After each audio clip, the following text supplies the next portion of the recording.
Hello，大家好，歡迎返嚟我嘅 channel，我係謝你。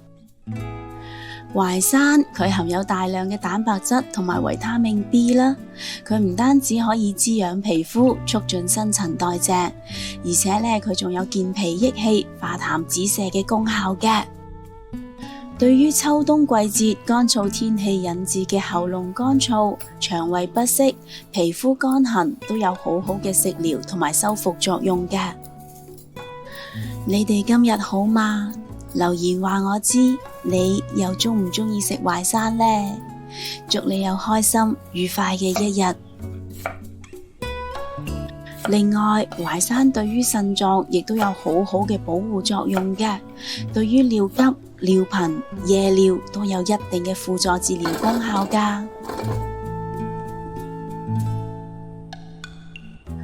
紅蘿蔔佢含有豐富嘅多種維他命同埋葉酸啦，佢可以提高人體嘅免疫力同埋改善眼睛疲勞嘅。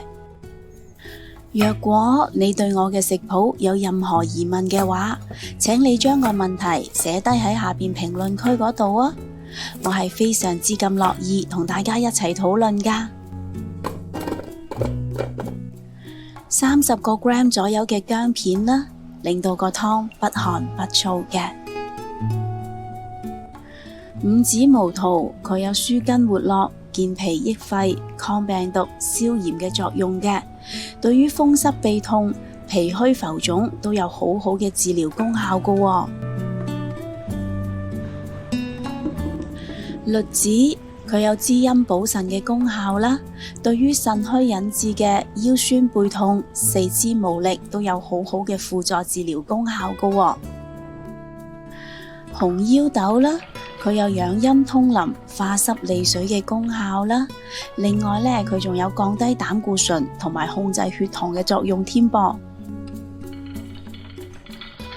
紅豆佢含有豐富嘅鈣、磷、鉀、鎂呢一啲嘅微量元素啦，可以保持身體肌肉嘅正常運作啦，同埋咧可以預防骨質流失嘅。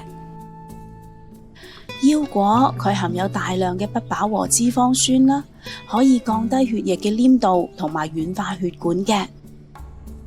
紅棗佢有補中益氣、養血安神嘅功效啦，對於心慌、心跳急促、心律不齊都有非常之好嘅食療功效㗎喎。上述嘅乾品喺製作嘅過程中，難免會沾上一啲嘅沙石塵啦，所以咧通常我會將佢哋清洗3、4次嘅。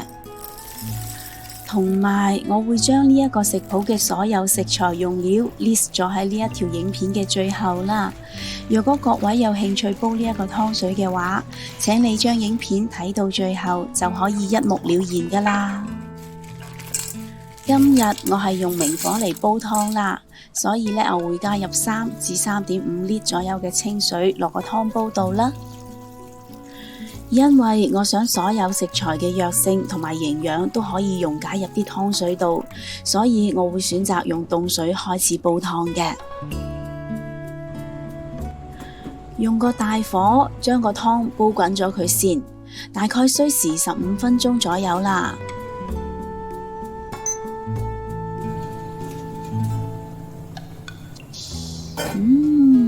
而家已經開始聞到淡淡嘅椰子香味啦，啲湯水都已經變到有淺淺嘅棕紅色啦，即係話呢，食材嘅營養已經開始融入啲湯水度啦。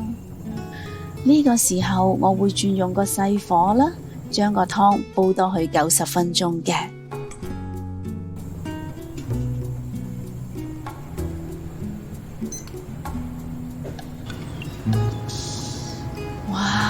好香啊！五子毛桃濃郁嘅椰子香味已經喺煲嘅過程中完全釋放咗出嚟啦。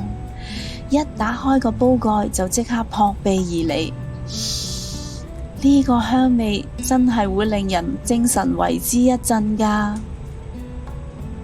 睇下淮山同栗子都煲到軟腍腍啦，呢啲湯渣除咗五子毛桃之外，通通都食得㗎。我呢就一定唔會嘥咗佢㗎喎。呢個湯飲落嘅味道非常之清甜順喉，每一啖湯呢都可以飲到融化咗喺湯入邊嘅栗子同埋淮山蓉㗎，令到個湯嘅口感就更加豐富啦。而濃郁嘅椰子香味就縈繞喺齒頰之間，令人有一種意猶未盡嘅感覺㗎。不如今晚你都試下煲呢一個有益又健康嘅湯水啦，同埋 share 俾你身邊有需要嘅朋友啦。若果你都鍾意我嘅食譜，請你俾 like 同埋留言話我知啦。記得訂閱我嘅 channel， 順便撳埋隔籬個鐘仔啊！多謝晒你嘅收睇，我哋下一個食譜再見啦，拜拜。